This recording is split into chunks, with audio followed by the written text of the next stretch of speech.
وعلى آل سيدنا مولانا محمد بيد كل شيء معلم لك ربي عني بجمالك باسمي يا رسول اللہ. برادران اسلام، جہاں ہم اور آپ عطائے رسول سلطان ہند خواجہ غریب نواز رضی اللہ تعالیٰ عنہ کی چھٹی شریف کی نیاز کے اہتمام میں شریک ہیں، وہیں آپ کو یہ اور بتاتے چلیں کہ آج کی ایک تاریخ ایک اللہ کے ولی کی ذات سے منسوب ہے. جو آج کی تاریخ ہے جو گزر گئی 5 تاریخ جو ذی قعدہ کی ہے، یہ ہمارے سلسلے کے ایک بہت بڑے ولی جو شہید ملت بھی کہا جائے تو بیجا نہ ہوگا. اور ایسے اللہ کے ولی کے آپ کے علاقے بلند شہر اور علی گڑھ کے علاقے میں جو بھی سلسلہ پہنچا ہے انہی کی خدمتوں اور انہی کی جدوجہد کی وجہ سے پہنچا ہے. ماخیر محمد شیر میاں ثانی کا نام سنا ہے نا؟ ان کے والد گرامی حضور نجم الدین رحمۃ اللہ تعالی علیہ جو سیدنا سرکار اللہ میاں کے مرید ہیں، ہم سب کے دادا پیر تاج الاولیاء عبد القدیر میاں کے خلیفہ ہیں، اور نقیب الاولیاء محمد شیر میاں ثانی رحمۃ اللہ علیہ کے والد گرامی ہیں.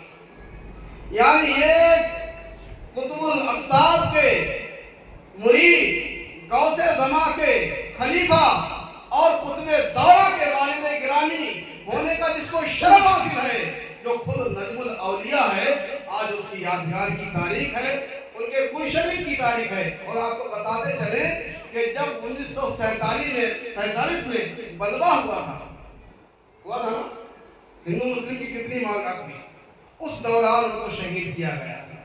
تو یوں کہا جائے کہ ہجرت کرنے والے مسلمانوں میں شہید ہونے والی شخصیت کا نام حضور نجم الدین رحمۃ اللہ تعالیٰ علیہ. آج ان کے عرس کی تاریخ ہے، ان کے گلشریف کی تاریخ ہے. دعا کرتا ہوں کہ اللہ تعالیٰ غریب نواز جو ہندوستان کے بادشاہ، یہاں کے اولیاء کے تاجدار ہیں، ان کے صدقے میں اس اللہ کے ولی جس کا میں نے ذکر کیا ہے ان کے درجات میں بلندی عطا فرمائے اور ان دونوں ولیوں کے فیضان سے ہمیں مالا مال فرمائے. حضرات، ہم اور آپ غریب نواز کی چھٹی میں اس لیے شریک ہیں. کس لیے شریک ہیں؟ کیوں شریک ہیں؟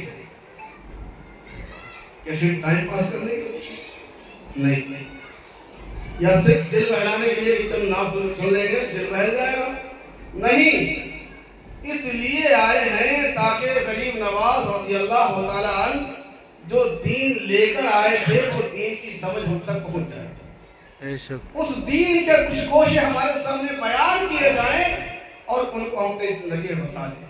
یہی تو مقصد ہے. ارے بھائی، غریب نواز نے اپنا گھر بار سب کچھ چھوڑا کاہے کے لیے؟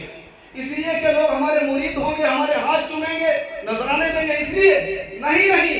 میں تو کہتا ہوں کتنا بھی کوئی کتنا پاور کیوں نہ ہو، کوئی شخص دنیا کے لالچ میں اپنے گھر بار کو نہیں چھوڑتا، اولاد کو نہیں چھوڑتا، ماں باپ کو نہیں چھوڑتا. دنیا کی دولت اپنی طرف، لیکن ماں باپ اولاد کی محبت اپنی طرف.